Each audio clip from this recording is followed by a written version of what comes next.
नमस्कार मंडळी, शुभ दुपार. तर आत्ता आपण आहोत संगमेश्वर बस स्थानकामध्ये. बरेच दिवस कमेंट्स येत होत्या, आपले सबस्क्रायबर आहेत त्यांना संगमेश्वर ते आपलं गाव असा जो रूट आहे त्याच्यामध्ये जी काही गावं येतात किंवा जो परिसर आहे तो बघायचा होता. तर आज तो दिवस आहे, मी मोकळा पण आहे. तर आता डेपोमध्ये आपण आहोत. इथून 18 किलोमीटर माझं गाव आहे निवळी. तर संगमेश्वर ते निवळी असा हा प्रवास या व्हिडिओमध्ये पाहायला मिळणार आहे. इकडे बघता हे आपलं संगमेश्वर बस स्थानक. भरपूर गाड्या लागल्यात त्यामुळे सगळी खिचडी झाली. आता हे नवीन इमारत वगैरे झालेली आहे, इकडे शिवशाही पण लागले. तर इथून आपला आता प्रवास सुरू करूया थेट आपल्या गावचा. संगमेश्वर डेपो ते संगमेश्वर शास्त्री पूल हा रस्ता असा व्यवस्थितरित्या बनला आहे, त्यामुळं मग जरा बरं वाटतं आहे. आता गेल्या वर्षी पावसाळ्यामध्ये इथे खूप हालत झालेली, म्हणजे पहिल्या पावसाळ्यात तर ढोपरभर चिखल आला होता. पण आता सगळा रोड बरा झाला आहे, पैसापणचा ब्रिज पण आता तयार झाला आहे. त्यामुळं जरा या पावसाळा निवांतमध्ये जाईल. आणि आपला सोनवी नदीवरचा जो ब्रिज आहे तो पण तयार झाला आहे. त्यामुळं संगमेश्वरमध्ये सध्या ट्रॅफिकचा जो काय प्रॉब्लेम होता तो जो प्रॉब्लेम आहे तो जरा आता सॉल्व झालेला आहे. संगमेश्वरवरून तुम्ही मुंबईच्या दिशेने जात आहे तर शास्त्री पूलच्या अगोदर आपल्याला राईट घ्यायचं आहे. मुंबईतून जर गोव्याच्या दिशेने जात आहे तर आपल्याला शास्त्री पुलावरून लेफ्ट घ्यायचं आहे. तर आता आपण संगमेश्वरवरून आलो आहे. हा शास्त्री पूल सरळ गेला मुंबईच्या दिशेने आणि आपल्याला इथून राईट घेऊन जायचं आहे निवळीच्या दिशेने. हा जो फाटा गेला ना, या फाट्याने आपल्याला सरळ सरळ जायचं आहे. मध्ये कुठे राईट लेफ्ट घ्यायचं नाही आहे, नायरीशिवाय सरळ सरळच रोड आहे एकदम आपल्या गावाकडे जायला. इकडे बरीचशी गावं आहेत. कसबा आहे, त्यानंतर पुढे फणसवणे, कळंबस्ते, त्याच्यानंतर पुढे कारभाटले, नायरी, निवळी, शृंगारपूर, तिवरे, निवळी, पाचांबे अशी बरीचशी गावं आहेत या पट्ट्याला. आतमध्ये आलात की इकडे बरेच जण येतात कसब्यामध्ये छत्रपती संभाजी महाराज यांना ॲक्च्युली पकडलं गेलं होतं.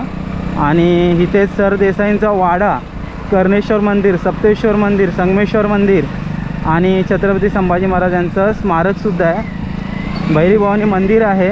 त्याच्यानंतर इकडून जर पुढे आपण गेलो लेफ्ट साईडला new English high school and junior college, 12वीपर्यंतचं कॉलेज आहे इथे कसब्यामधलं.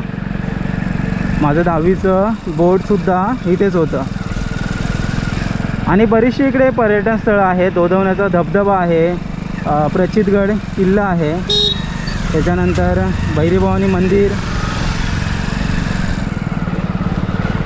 अशा बऱ्याचशा गोष्टी या बाजूला आहेत.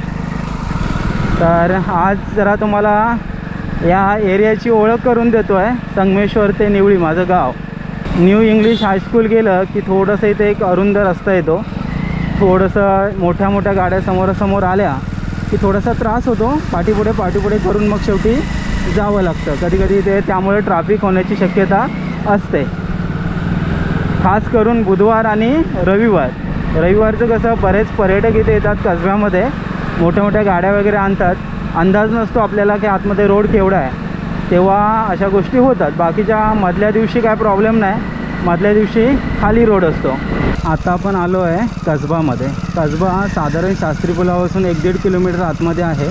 इथे गुढीपाडव्याच्या आदल्या दिवशी रंगपंचमी असते, पाहण्यासारखी असते. लेंडी फुगवतात असं बोलतात. ही समोर लेंडी आहे आणि त्याच्यासमोरच छत्रपती संभाजी महाराजांचं स्मारक आहे. छत्रपती संभाजी महाराज की जय. तर हा मेन रोड आहे. आपण जरा आतल्या रोडने जाऊन तुम्हाला दाखवतो. तर इकडे हे स्मारक आहे. त्याच्यानंतर हा जो रोड गेला तर इकडेच ज्या ठिकाणी छत्रपती संभाजी महाराजांना पकडलं गेलं तो सरदेसाईंचा वाडा आणि तो परिसर हा इकडे आतमध्ये आला. स्मारकापासून आतमध्ये आलो ना आपण, ते इकडे लिहिलं आहे बघा, श्री छत्रपती राजे संभाजी रोड. तर हा लेफ्ट घेतला आपण तर इथे सरदेसाईंचा वाडा आहे. आज जरा तुम्हाला बाहेरूनच दाखवतो.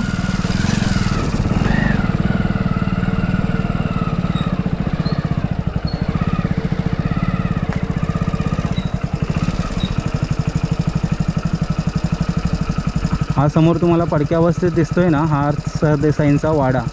तर ह्या पट्ट्यामध्येच लढाई झाली होती. खूप मोठा एरिया आहे तो.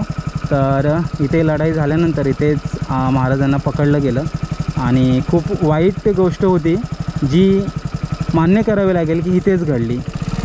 रविवार म्हटलं ना की बरेच पर्यटक इथे असतात, कारण आतमध्ये बरीचशी मंदिरं वगैरे आहेत ती मोडक्या अवस्थेत आहेत आणि त्यावेळेला बऱ्याच नंदींची वगैरे जी मान आहे ती छाटलेली आहे. अशा अवस्थेत आतमध्ये पूर्ण मंदिरं आहेत, पाडलेली मंदिरं आहेत. असा हा सगळा एरिया कसब्यामधला. बऱ्याच वेळा या गोष्टी मी डिटेलमध्ये दाखवल्या आहेत, त्यामुळे आपण आता काय थांबत नाही आहे. जिथून आपण आतमध्ये आलो तोच हा सरळ रोड गेला कर्णेश्वर मंदिराकडे. म्हणजे स्मारकाच्या इथून आतमध्ये आलात की सरळ गेलात की कर्णेश्वर मंदिर आहे.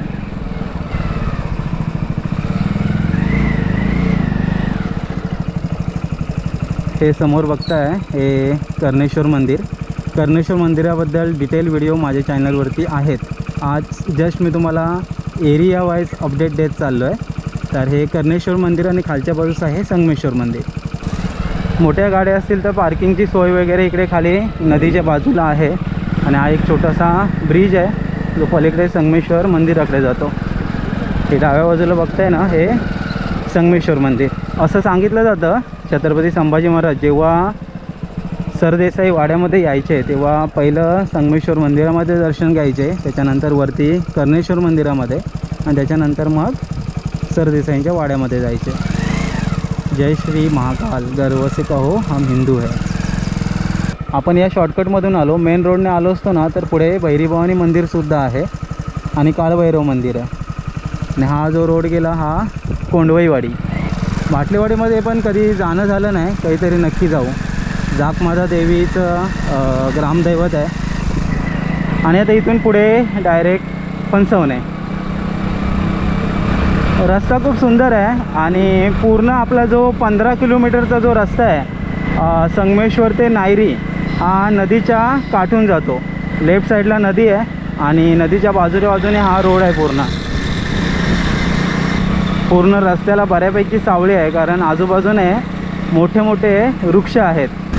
या बाजूला इकडे श्री जाकमाता देवी मंदिर फणसवणे. इथे पण गरम पाण्याचे झरे आहेत जाकमाता देवीच्या इथे खालच्या बाजूस. हे जे साये दिसत आहेत सायेच्या बरोबर खालच्या बाजूला डोह आहे तिथे गरम पाण्याचे झरे आहेत. आणि इकडे फणसवणे गावचं ग्रामदैवत.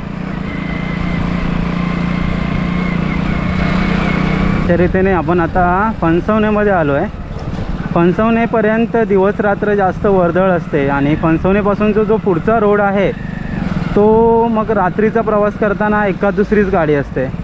अरे फणसवणे छोटंसं मार्केट बऱ्याच वेळा सांगत असतो. आम्हाला जर संगमेश्वरला जायचं नसेल तर बऱ्याचशा गोष्टी इथे होतात. आणि इकडे जो राईट साईडला रोड गेला तो कळंबस ते उमरे, वाडा वेसराड, मलदेवाडी आणि हा ब्रिजवरून लेफ्ट साईडला रोड गेला ना हा आपल्या गावाकडे गेला. इकडून पुढे बरीचशी गावं आहेत. पुढे तांबेडी फाटा पण आहे. तांबेडी फाट्याहून लेफ्ट घेतला की अंतरवळी आलं. पुढे हेदली मार्गे तुम्ही अंधेरीला जाऊ शकता आणि सरळ रोड गेला तो आपल्या गावाकडे. फणसवणेमध्ये छोट्या मोठ्या गोष्टी ज्या काय आपल्या दैनंदिन जीवनात लागतात किंवा ज्या घरात काय काम वगैरे असेल तर त्यासाठी छोट्या मोठ्या गोष्टी इथे मिळून जातात.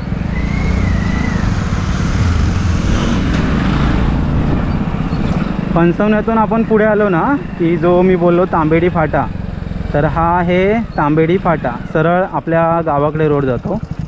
हा जो तांबेडी फाटा आहे तर इथून पुढे सरळ गेलो आपण तर फणसवणे, पुढे तांबेडी, शेंबवणं अशा बऱ्याच गावं आहेत या पट्ट्याला.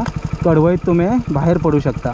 अदरवाईज तुम्हाला जर धामणीत जायचं असेल तर धामणीत पण या मार्गे जाऊ शकतो. हेदली आणि अंधेरीमध्ये पण या मार्गाने जाऊ शकतो. असा हा तांबेडी फाटा. आणि इकडे लिहिले बघा श्री भैरीभवानी मंदिर शृंगारपूर. तर हा रोड आपला गेला सरळ कातुडी शृंगारपूरला आणि मध्ये आपला एक फाटा फुटतो निवळीला.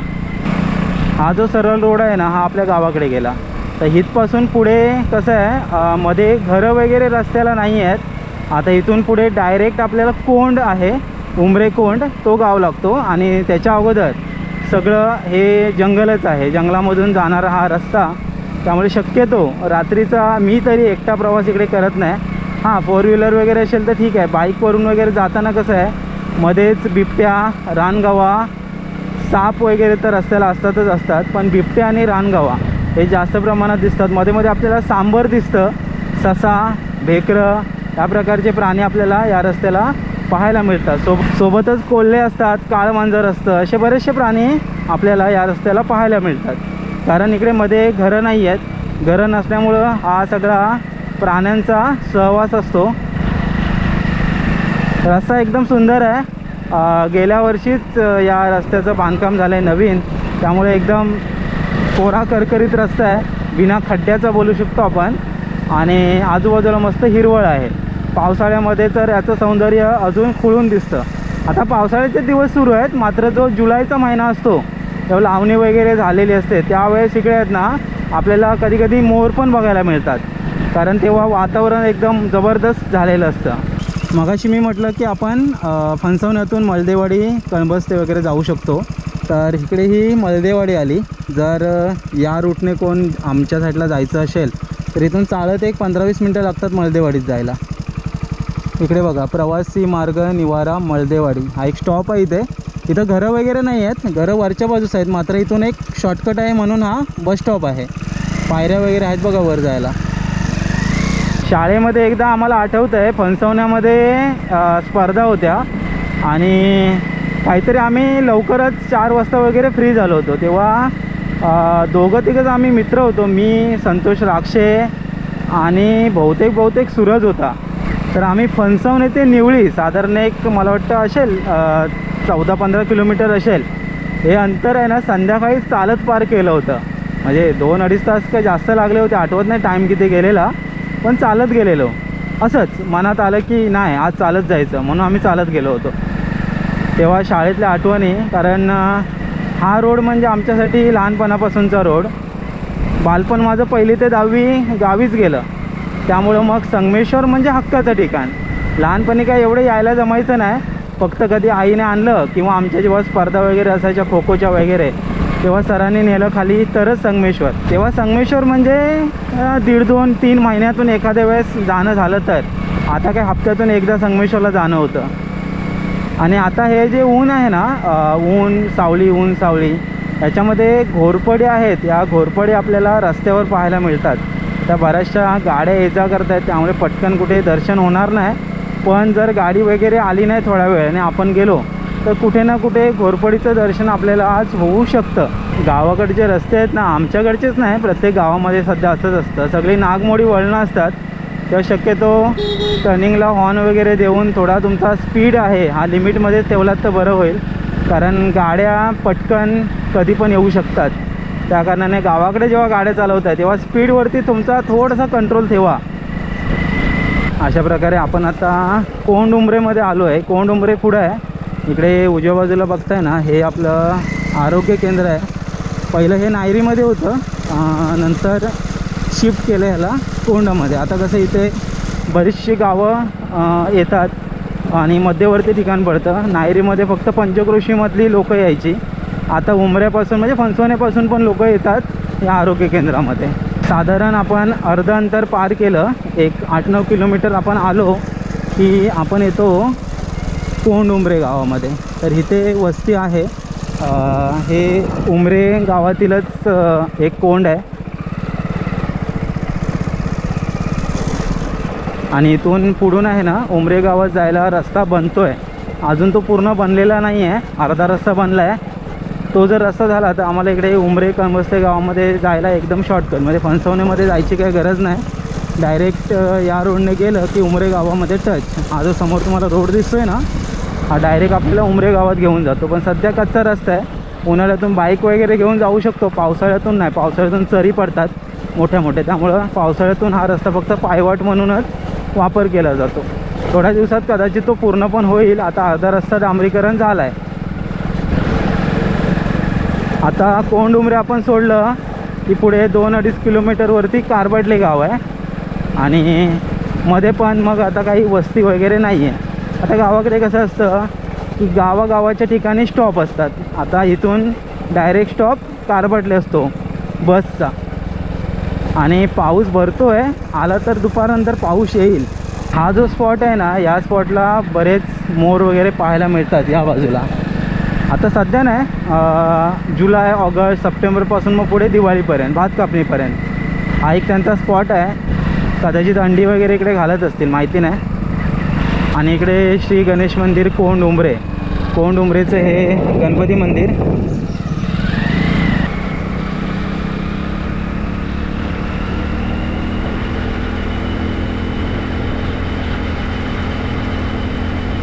आणि हा जो स्पॉट आहे ना, हा कारवटेतला घोरपडेवाडीचा स्टॉप आहे. तर इथे आपल्याला बऱ्याच वेळा बिबट्या दिसला आहे उन्हाळ्यातून, शक्यतो डिसेंबर जानेवारी फेब्रुवारीमध्ये बऱ्याच वेळा. यावर्षी तर मी 2 ते 3 वेळा बिबट्या बघितला आहे. आणि इथे कपल पण होतं ह्यावर्षी, म्हणजे जोडी होती. पाठी घोरपडेवाडीचा स्टॉप गेला आणि इथून पुढे परत कारबटले गाव आहे. तर इकडे डाव्या बाजूला आपली शाळा 8वी ते 10वी. माझं शिक्षण इथेच झालं, प्रचितगड माध्यमिक विद्यालय कारबटले. यावर्षी वसतिगृहाचं काम वगैरे सुरू आहे. म्हणजे इथून पण आपलं जे गाव आहे ते साधारण अजून 7 किलोमीटर आहे.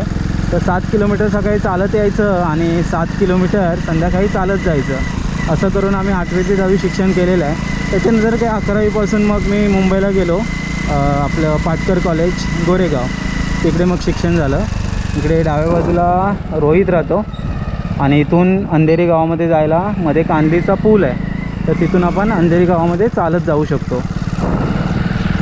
अशी ही बरीचशी गावं रस्त्याला पडतात.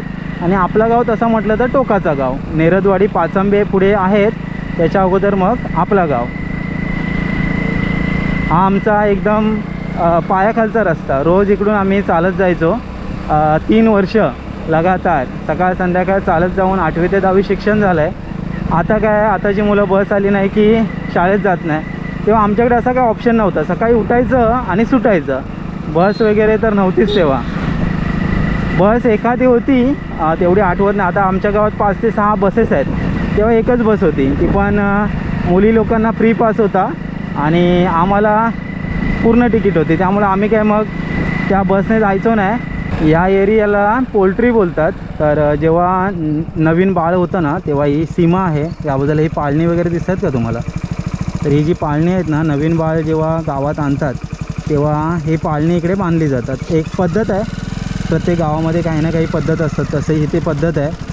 नारळ वगैरे काढला जातो, पाळणी बांधली जातात आणि त्याच्यानंतर मग नवीन मूल आहे, जे नवीन बाळ असतं, त्याला मग घरी नेलं जातं.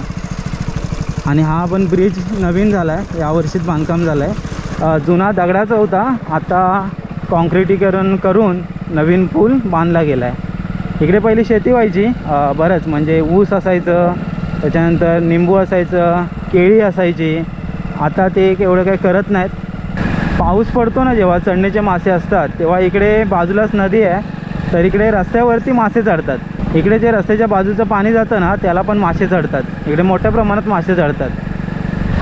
आम्ही डब्यातून भरून न्यायचो तेव्हा शाळेत होतो, किंवा इकडे त्या वरचं जे गटार खोदलं आहे ना, इकडून मासे पकडायचो आणि डब्यातून मासे घरी घेऊन जायचो. वेगळीच मजा होती, कारण तेव्हा काय मोबाईल वगैरे नव्हते.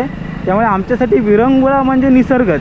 निसर्गामध्येच बागडायचं, खेळायचं, मजा करायची, नदीवर जायचं, असे मासे पकडायचे, खेकडे पकडायचे, पोहायला जायचं. नाहीच तर काय मग क्रिकेट किंवा विटी दांडू खेळायचं, किंवा पावसाळ्यातून खास करून गोट्याने खेळायचं. हे सगळे खेळ असायचे तेव्हा. आता हे सगळं बंद झालं. आता फक्त मुलं मोबाईल घेऊन बसतात गावागावात. पण आता इकडे नायरीपर्यंत BSNLचंच नेटवर्क आहे. आता आपण जो पण रोड चाललो त्या रोडला फक्त BSNLचं नेटवर्क आहे. आणि आपल्या गावीवरती गेल्यानंतर सगळ्या मोबाईलला नेटवर्क आहे. इकडून आपण पुढे आलो तर ही तिवऱ्याची नदी आहे आणि इकडून हा पवारकुंडावर रस्ता गेला. तर हा रस्ता कच्चा रस्ता आहे. हा तुम्हाला पुढे ना वाशीला वगैरे घेऊन जातो. म्हणजे खाली तुम्ही किंजळे, खाली कोसुमला वगैरे, बाहेर म्हणजे देवरुखला वगैरे जाऊ शकता. पण खूप बेकार रस्ता आहे. मात्र वरती पवारकुंडावर जाण्यासाठी मोठी चढण आहे. तिथपर्यंत रस्ता बऱ्यापैकी चांगला आहे. त्याच्या पुढचा जो पुनर्वसन वगैरे आहे ना, तिकडे रस्ता थोडासा खराब आहे. हा जर रस्ता झाला असता ना, तर आम्हाला देवरुखला वगैरे जायला एकदम शॉर्टकट आहे. पण तो सध्या काय अजून झालेला नाही आहे, कच्चा आहे एकदम. आणि हा पहिला ब्रिज पडतो, मोठा ब्रिज. ही तिवऱ्याची नदी. नदीला बघा पाणी वगैरे आहे. पावसाळ्यातून एकदम तुफान पाणी असतं, एकदम भरून वाहते, तुडुंब भरून अशी ही नदी वाहते. हा पूल आपण क्रॉस केला ना की सरळ रोड गेला हा वरती नायरी तिवरेला गेला आणि वरून डाव्या बाजूला गेल्यानंतर शृंगारपूर कातुर्डी आहे। हे बघा समोरच वरती आहे ना, लेफ्ट गेला तिकडे शृंगारपूर कातुर्डी जे भैरवभवानी मंदिर आहे ना ते त्या बाजूला आहे। प्रचितगडला जाण्यासाठी पण बेस्ट विलेज आपलं शृंगारपूरच आहे। हा मेन रोड राईट बाजूला गेला ना तिकडे नायरी आणि तिवरे। तर तिकडे वरती न जाता जसा आपण पाटसा तिवऱ्याचा पूल क्रॉस केला तसाच इकडे डाव्या बाजूला इकडे बोर्ड आहे निर्मळ ग्रामपंचायत निवळी। तरी ह्या ब्रिजने आता आपला इथपर्यंत आडवा रोड संपला। इथून 3 किलोमीटरचा जो काय रस्ता आहे ती पूर्ण खडी चढण आहे। त्याच्यामध्ये ही पहिली चढण ठीक आहे, सेकंड गिअरवरती मोठ्या गाड्या जातील, पण जो आमचा कापाची वाडी सोडली की जो मोठा चढण आहे तिथे कंपल्सरी मोठी गाडी असेल तर ती फर्स्ट गिअरवरतीच न्यावी लागते, दुसरा काय इलाज नाही, एवढा मोठा तो चढण आहे।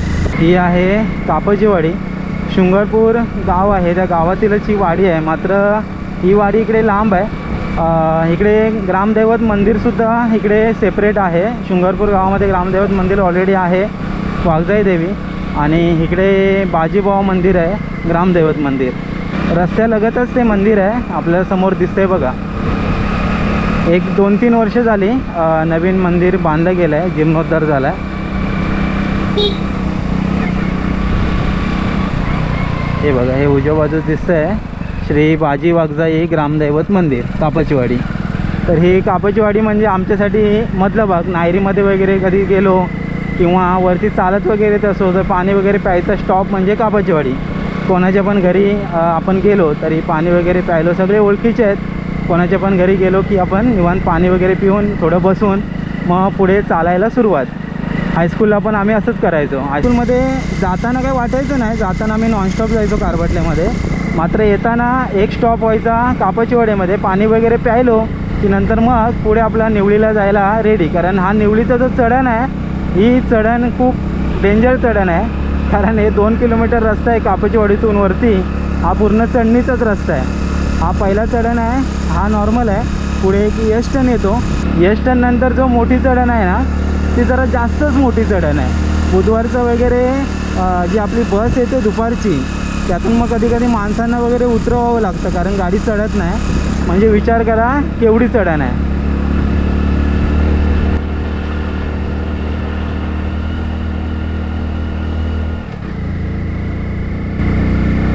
इथे आपल्याला मुंगूस दिसतंय बघा, ते बघा खाली गेला, मुंगूस दिसलं म्हणजे प्रवास चांगला होतो असं म्हणतात। ते मुंगूस दिसलं, कॅमेऱ्यात आलं की नाही माहिती नाही, लांब होतं। तर हा आहे यश-टर्न, उलटा यश-टर्न आहे।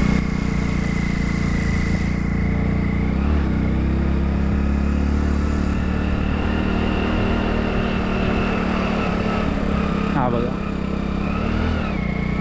हा यश-टर्न नंतर वर जर तुम्ही समोर बघाल ना तर ती मोठीच्या मोठी चढण आहे। तर या चढणमध्ये मी मगाशी सांगत होतो की मोठ्या गाड्या फर्स्ट गिअरमध्ये नेल्याशिवाय पर्याय नाही, आणि बुधवारचं बऱ्याच वेळा इकडे खाली गाडी थांबवतात आणि मग माणसांना उतरवून फक्त सामान वर जातं आणि मग वरती टोकाच गाडी जाऊन थांबते, मग माणसं चालत जातात, परत बसतात आणि मग पुढचा प्रवास सुरू होतो।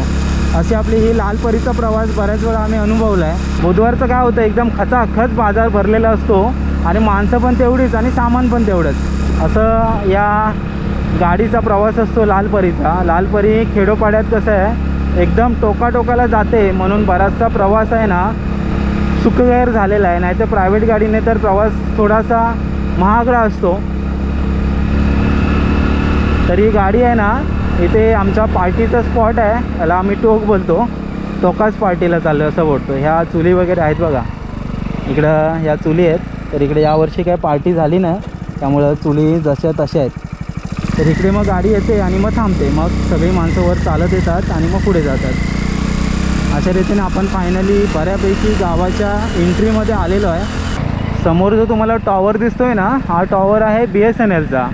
तर टॉवर लागल्यापासून झालं आहे काय माहीत आहे का, 2Gचं नेटवर्कच गेलं आहे, म्हणजे छोटे जे मोबाईल्स आहेत त्याचं नेटवर्कच गेलं आहे आणि 4Gला फक्त नेटवर्क पकडतं आहे, त्याने शेवटी लॉसच झाला।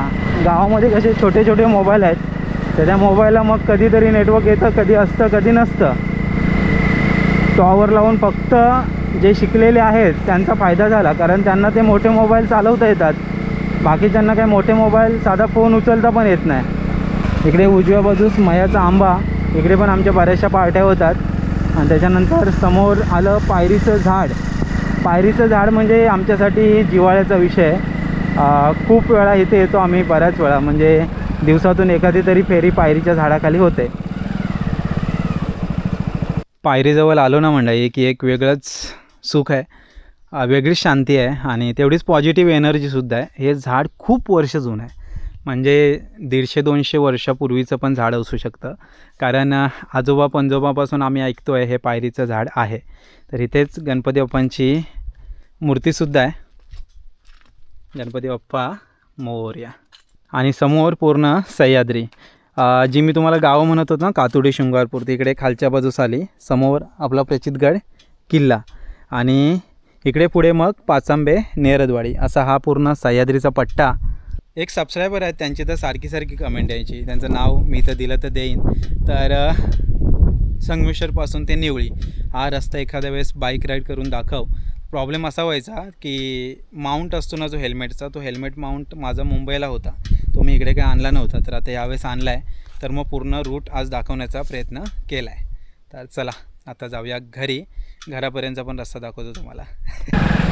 या बाजूला आपलं यावर्षीचं वानखेडे स्टेडियम होतं. आता काय भातशेतीला सुरुवात झाली आहे, त्यामुळे आता वानखेडे स्टेडियम संपला.